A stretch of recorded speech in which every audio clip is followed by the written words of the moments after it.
जय हिंद, नमस्कार। आप देख रहे हैं मरुभूमि न्यूज़ में आपका साथी गोपाल सिंह राजपुरोहित।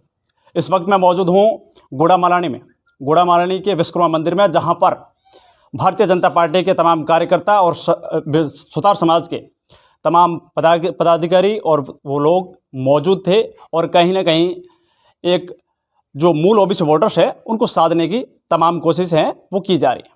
वो आज किस प्रकार से लोगों से बातचीत हुई और क्या रिस्पांस मिला गुड़ामालानी क्षेत्र का? देखिए, मैं सुबह से ही बाड़मेर लोकसभा बाड़मेर जैसलमेर विधानसभा क्षेत्र में हूँ जी। पहले मैंने बालोतरा में एक बैठक ली और अभी मैं गुड़ामालानी में लिए। उसके बाद में धोरीमन्ना एक बैठक लेनी है, अभी फिर बाड़मेर लूँगा। और समाज बंधुओं से चर्चा हुई।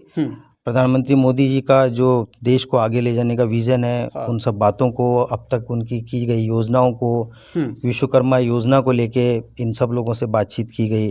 किसान सम्मान निधि इन लोगों को आज मिल रही है, तो इन सब लोगों में एक हर्ष की अनुभूति भी है कि पहले जहां किसी भी चीज़ के लिए सरकारी दफ्तरों के चक्कर काटने पड़ते थे, आज केंद्र के कारण से, प्रधानमंत्री मोदी जी के विज़न के कारण से आज सीधी वो सम्मान निधि मिल रही है। तो और इसलिए इन सब लोगों ने इस बात को लेकर अपना समर्थन दिया कि अब की बार पुनः तीसरी बार जो केंद्र जैसा सोचता है इस बात को, और राजस्थान की 25 सीटों के ऊपर भारतीय जनता पार्टी विजय प्राप्त करेगी। और अब की बार 400 पार का नारा जो प्रधानमंत्री जी ने दिया है वो अवश्य संभव ही राजस्थान उसमें अपनी 25 सीटों का योगदान देने वाला है। बिल्कुल। अजीत जी, जिस क्षेत्र में अपन खड़े हैं वो क्षेत्र बालोतरा, जैसलमेर और बाड़मेर का लोकसभा क्षेत्र है और इस क्षेत्र के अंदर जो भाजपा से सांसद थे कैलाश जी चौधरी, वो केंद्र के एक कृषि राज्य मंत्री भी रहे।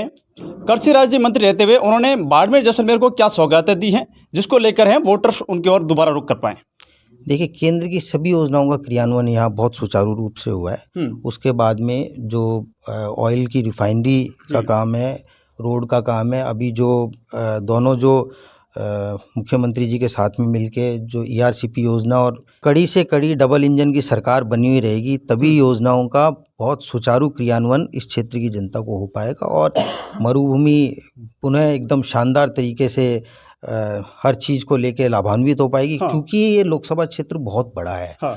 इस लोकसभा क्षेत्र में संसाधनों की भी एक कमी है और चूँकि डिस्ट्रिक्ट हेडक्वार्टर का उस केंद्र से स्थान बहुत दूरी पे है, तो कैसे हम चीज़ों के साथ में उसकी रोड कनेक्टिविटी बढ़ा सकें और कैसे इन सब चीज़ों को सहज कर सकें, रेलवे यातायात और कैसे बढ़ाया जा सके ताकि लोग आपस के अंदर जो जाने की है उनकी कॉस्टिंग्स भी कम आ सके, इन सभी लोगों को लेकर काम किया जा रहा है। लेकिन यहाँ का जो मेन मुद्दा है, यहाँ जैसे RGT जो काम कर रही है गैस कंपनी, जहाँ गुड़ामालानी की बात करें तो वहाँ पर लोगों का ये बात रहती है, लोगों के सवाल रहते हैं कि यहाँ के स्थानीय लोगों को 80% हैं वो रोज़गार दिया जाए, लेकिन वो अभी तक यहाँ पर मिल नहीं पा रहा है। उसमें कहाँ कमी रह पा रही है ताकि वो काम यहाँ नहीं हो रहा है? नहीं, इस बात की मुझे जानकारी नहीं है। जब तक वस्तु स्थिति की जानकारी नहीं हो तब तक मैं उस पर टिप्पणी करना उचित नहीं समझता हूँ। अच्छा, बिल्कुल। तो अजीत जी का साफ तौर पर कहना है कि आज इस विधानसभा क्षेत्र के अंदर तमाम 2 बैठकें होगी। उन बैठकों के अंदर जो मूल ओबीसी वोटर्स है उनके साथ चर्चा करके उन वोटर्स को फिर से एक बार साधने की कोशिश करेंगे। अभी हमारे साथ में कन्नाराम जी सुतार भी हैं, उनसे भी हम बातचीत करते हैं और जानते हैं कि आज की बैठक के अंदर क्या महत्वपूर्ण निर्णय लिए गए। कन्नाराम जी, आज की बैठक के अंदर ऐसे क्या निर्णय लिए गए जिसको लेकर मूल वोटर को एक बार फिर से साधा जाए? धन्यवाद गोपाल सिंह जी। जी, मैं आपके मरुभूमि चैनल के माध्यम से सारे दर्शकों को ये बताना चाहूँगा कि हमारे प्रदेश के महामंत्री श्रीमान अजीत जी मंडन वो आज हमारे विश्वकर्मा मंदिर प्रांगण में पधारे और जो जितने भी मूल ओबीसी वोटर्स और पार्टी के पदाधिकारी, मंडल अध्यक्ष, उपाध्यक्ष, मंडल मंत्री, महामंत्री और हमारे समाज के पदाधिकारी सब मौजूद रहे और उनको भारतीय जनता पार्टी के पक्ष में, हमारी समाज तो वैसे भी एकजुट ही है, भारतीय जनता पार्टी के पक्ष में ही वोटिंग कर रही है, लेकिन उसके उपरांत भी इन्होंने अपने हिसाब से बात करके और पार्टी के साथ और एकजुटता दिखाने के लिए हमें मार्गदर्शन दिया है। ये हमारी बात हुई है। बिल्कुल। अच्छा, कन्नाराम जी, आप तो स्थानीय हैं, आपको इन तमाम मुद्दों का भी पता है, जैसा इनसे मैंने सवाल किया था स्थानीय मुद्दे वाले, उनसे किस प्रकार की सांसद जी से कभी बात होती है क्या? उनसे कि इन मुद्दों पर कभी ध्यान दिया जाए या फिर यहाँ के स्थानीय लोग हैं उनको रोजगार दिया? बिल्कुल होती है। हाँ। अब उसमें ऐसा है, गोपाल सिंह जी की पिछली जो सरकार है वो कांग्रेस की सरकार थी जी। और उसका जो रवैया था, उनका काम करने का ढंग और उनका तरीका क्या था, उसे हमें उसके मतलब रूबरू नहीं है हम उनसे। हाँ, हाँ। अब हमारी जो सरकार बने हुए अभी 3 महीने हुए हैं, उसके बाद में जो हमारे स्थानीय विधायक और अभी मंत्री जी है के बिश्नोई, हाँ। उनसे भी हम लगातार संपर्क में रहते हैं और उनसे कहते रहते हैं कि भाई हमारे जो स्थानीय लोगों को ज़्यादा से ज़्यादा रिफाइनरी या कैन एनर्जी वगैरह के जो भी काम चलते हैं उनमें ज़्यादा से जगह दी जाए और स्थानीय लोगों को रोज़गार दिया जाए।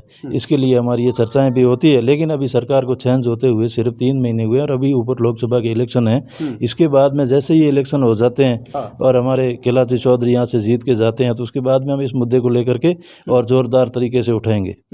बिल्कुल। अभी हमारे साथ में मंडल के उपाध्यक्ष लूमदास जी संत है, इनसे भी जरा बात करते हैं। लूमदास जी, आप यहाँ के एक सक्रिय कार्यकर्ता भी हैं, लोगों से लगातार मुलाकात भी कर रहे हैं जी। लोगों का मन टटोलने की भी कोशिश कर रहे हैं। लोगों का क्या रिस्पॉन्स मिल रहा है? लोगों के अंदर इस बार क्या भाव है, भावना क्या है गुड़ामलानी की विधानसभा की? फील्ड में अच्छा माहौल है। हाँ।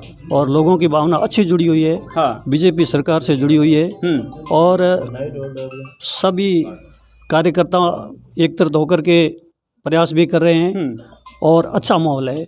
सभी की भावना अच्छी जुड़ी हुई है। बिल्कुल। तो ये तमाम मेरे साथ में भारतीय जनता पार्टी के तमाम वरिष्ठ कार्यकर्ता, कर्मठ कार्यकर्ता थे और इनका साफ तौर पर कहना है कि आज इस बैठक के अंदर वो समाज के हित के तमाम वो मुद्दों पर, उन तमाम कार्यों पर एक बातचीत हुई, एक चर्चा हुई और तमाम उन मूल ओबीसी वोटर्स हैं उनको हमने कहीं ना कहीं मजबूत करने की है वो कोशिश की है।